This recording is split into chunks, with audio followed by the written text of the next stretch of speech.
శ్రీ గురుభ్యో నమః. శ్రీమాత్రే నమః.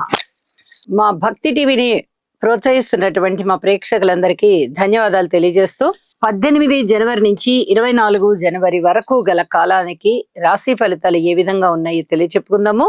ముందుగా గ్రహస్థితులు. వక్రించిన గురువు గారు మిథున రాశిలో, కేతు సింహరాశిలో, చంద్రుడు ధనుసు రాశిలో, రవి బుధ కుజ శుక్ర 4 గ్రహాలు మకర రాశిలో, రాహు కుంభరాశిలో, అలాగే శని గారు వచ్చేసి మీన రాశిలో. ఇక వారాంతంలోకి వెళ్ళేటప్పటికి మారిన గ్రహస్థితులు ఏ విధంగా ఉన్నాయంటే ఏ గ్రహాలు మారలేదు. చంద్రుడు మాత్రము మీనరాశిలోకి వెళ్ళి శని గారితో సంచరిస్తూ ఉన్నారు. ఇక గ్రహ సమ్మేళనాల యొక్క ఫలితాలను తీసుకున్నట్లయితే శుక్ర కుజ రవి బుధ ఈ 4 గ్రహాలు చతుర్గ్రహ కూటమి అని చెప్తాము. మళ్ళీ ఈ 4 గ్రహాలు కూడా కలిసే సంచరిస్తూ ఉన్నాయి ఈ వారం రోజుల కాలము కూడా. ఇంతేకాదు ఇంకా 3 వారాలు సంచరిస్తాయి.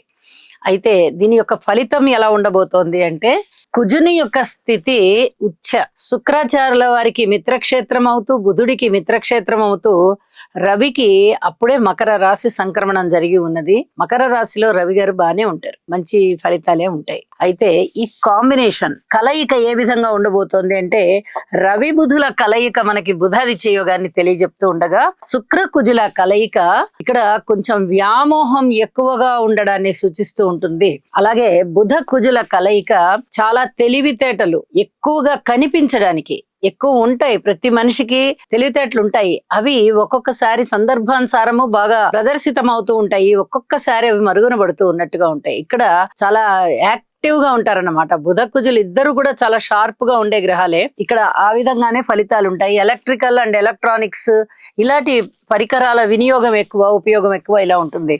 అలాగే రవి కుజులు ఇద్దరు కూడా చాలా ఫోర్సబుల్ గా ఉండేటటువంటి గ్రహాలు, అంటే కొంచెం ఉద్రేక స్వభావం ఉంటుంది.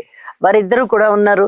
అలాగే శుక్రాచార్యుల వారితో రవి కలవడం వల్ల మనకి శుక్ర మూఢమి అనేది ఒకటి, అంటే శుక్రుని యొక్క ఏవైతే అద్భుతమైన ఫలితాలు ఉంటాయో అవి కాస్త మరుగునబడి ఉంటాయి, ఎక్కువగా ప్రతిఫలించవు అవి. అలాంటి పరిస్థితి ఉంటుంది. ఇక బుధ శుక్రుల యొక్క కలయిక వల్ల సున్నితమైనటువంటి ప్రవర్తన ఉంటుంది. మొత్తం మీద 4 గ్రహాల యొక్క కలయిక ఏ ఏ రాసుల వారికి బాగుంది, ఏ ఏ రాసుల వారికి ఇబ్బందిగా ఉంది అనేది ఆ రాసుల్లోకి వెళ్ళినప్పుడు చెప్పుకుందాము. అలాగే దృష్టుల యొక్క కలయికని చూసినట్టయితే గురు చంద్రుల యొక్క పరస్పర దృష్టులు చాలా స్పష్టంగా ఉన్నాయి ఇక్కడ. కాకపోతే గురువు గారికి వక్రం ఉంది కాబట్టి గజకేసరి యోగం అనేది ఇక్కడ అంత పూర్తిగా పరిఢవిల్లట్లేదు. లేకపోయినట్లయితే గురువు గారు మామూలు నడకలో ఉన్నట్లయితే ఈ అద్భుతమైనటువంటి గ్రహస్థితులకి చాలా మంచి ఫలితాలు ఉంటూ ఉంటాయి. అలాగే గురువు గారి యొక్క 9వ దృష్టి రాహు గారి మీద ఉంది. ఇది కొంచెం నాస్తిక భావాలని తగ్గించే విధంగా ఉంటుంది. అప్పటి వరకు నాస్తిక భావాలు ఉన్న వారికి కొంచెం ఆస్తిక భావాలు వచ్చేటటువంటి పరిస్థితి ఉంటుంది. అంటే పరస్పర విరుద్ధం అన్నమాట. ఉన్న వారికి తగ్గిపోతాయి, లేని వారికి కొంచెం వస్తాయి. అలాంటి పరిస్థితి. రాహు ఏంటంటే అంత అనుమానంతో ఉండేటటువంటి వ్యక్తి కాబట్టి అప్పటి వరకు ఏ భావం అయితే ఉందో దాన్ని వ్యతిరేకం చేసేటటువంటి పరిస్థితి ఉంటూ ఉంటుంది. ఇలాంటి పరిస్థితి ఉంటూ ఉండగా శని గారి యొక్క 10వ స్థాన దృష్టి చంద్రుడి మీద ఉంది. కొంచెం మానసికమైనటువంటి వేదన ఉండేటటువంటి పరిస్థితి కనిపిస్తూ ఉంటుంది. వారాంతంలోకి వెళ్ళేటప్పటికి చంద్రుని యొక్క స్థితి శని గారితో కలిసి ఉండడం వల్ల కూడా ఇలాంటి ఫలితమే ఉంటూ ఉంటుంది. కొంచెం వేదనకి గురి అయ్యేటటువంటి అవకాశాలు ఉంటాయి. అయితే చంద్రుని యొక్క స్థితి మీనరాశిలో చాలా చాలా బాగా యోగిస్తుంది కాబట్టి, అలాగే శని గారు కూడా మీన రాశిలో, గురుగారి రాశి కదా, అంతగా దుష్ట భావాన్ని ప్రదర్శించరు కాబట్టి ఈ 2 గ్రహాల కలయికలో అంత ఎక్కువగా వేదన ఉండదు అని చెప్పి తెలియజేస్తూ ఇక రాశుల్లోకి వెళ్దాం. వృశ్చిక రాశి వారికి ఈ వారం రోజుల కాలాన్ని మనము పరిశీలన చేసినట్లయితే 3 గ్రహాల యొక్క అనుకూలత తృతీయ స్థానంలో కనిపిస్తూ ఉంది. అంటే తృతీయం ఒకటే యోగిస్తుంది. ఇక ఏ రాసులు ఏ గ్రహాలు కూడా యోగదాయకంగా లేవు. అయితే తృతీయ స్థానంలో రవి బుధ కుజుల యొక్క స్థితి చాలా చాలా బాగుంది అని చెప్పొచ్చు. రాస్యాధిపతి తృతీయంలో ఉచ్చ పొంది ఉండడం అనేది ఇక్కడ చెప్పదగ్గ సూచన అన్నమాట. మంచి మంచి ఆలోచనలు ఉంటాయి, ఆలోచనలని సాకారం చేసుకుంటారు, మంచి పనులతో కాలక్షేపం చేస్తారు, విజయ అవకాశాలు అందుకుంటారు. నిర్ణయాత్మక శక్తి చాలా బాగుంటుంది.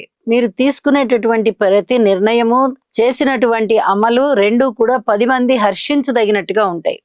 ఇది చాలా చెప్పదగినటువంటి సూచనగా కూడా చెప్పచ్చు.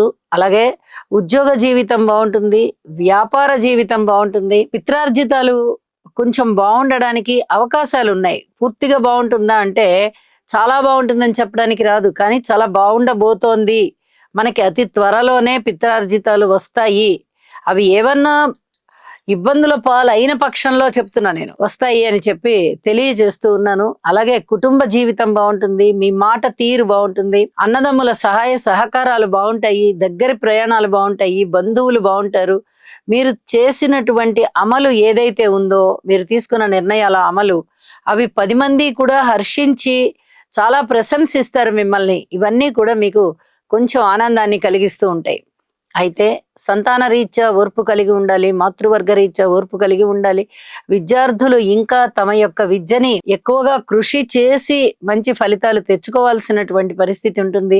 దూర ప్రాంత ప్రయాణాల విషయంలో తొందరపడి వ్యయ ప్రయాసలకి ఓర్చి దూర ప్రాంతాలకు వెళ్ళకండి. ఇంకా చాలా వరకు టైం ఉన్నది. ఇవన్నీ కూడా మీకు అనుభవంలోకి వస్తాయి. ఇంకా మనం ఓర్పుగా ఉందాము, ఇప్పుడే వెళ్ళొద్దు, మనకి పూర్తిగా గ్రహస్థితులన్నీ కూడా అనుకూలంగా లేవు అని మీకే తెలుస్తుంది. దాని ప్రకారమే సంచరించుకోండి. స్త్రీల విషయంలో దుర్గాదేవి పూజ చాలా మేలు చేస్తుంది అని చెప్పి తెలియజేస్తూ ఉన్నాను. ఇక కార్మికులు, కర్షకులు, నేత పని వారు, చేతివృత్తుల వారు, వీరు ఎంత కష్టపడతారో అంత ధనము వచ్చే విధంగా ఉంది. అలాగే వారాంతంలోకి వెళ్ళేటప్పటికీ చంద్రుని యొక్క గమనము మారి ఉంది కదా, ఏమైనా మంచి ఫలితాలు వస్తాయా అంటే అంత మంచి ఫలితాలు అయితే రాబోవడం లేదు. జాగ్రత్తే.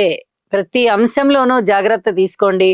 నవగ్రహ స్తోత్ర పారాయణాలు చెయ్యండి, నవధాన్యాలు దానం ఇవ్వండి, వీలైతే ఒక్కసారి నవగ్రహ హోమం చేసుకోండి. ఇది చాలా చెప్పదగినటువంటి సూచనగా తెలియజేస్తూ ఉన్నాను. మానసిక ప్రశాంతత కోసం గురువు యొక్క ధ్యానము, అలాగే యోగా చేయడము, ఇవి చాలా బాగా మానసికమైన ప్రశాంతతనిస్తాయి.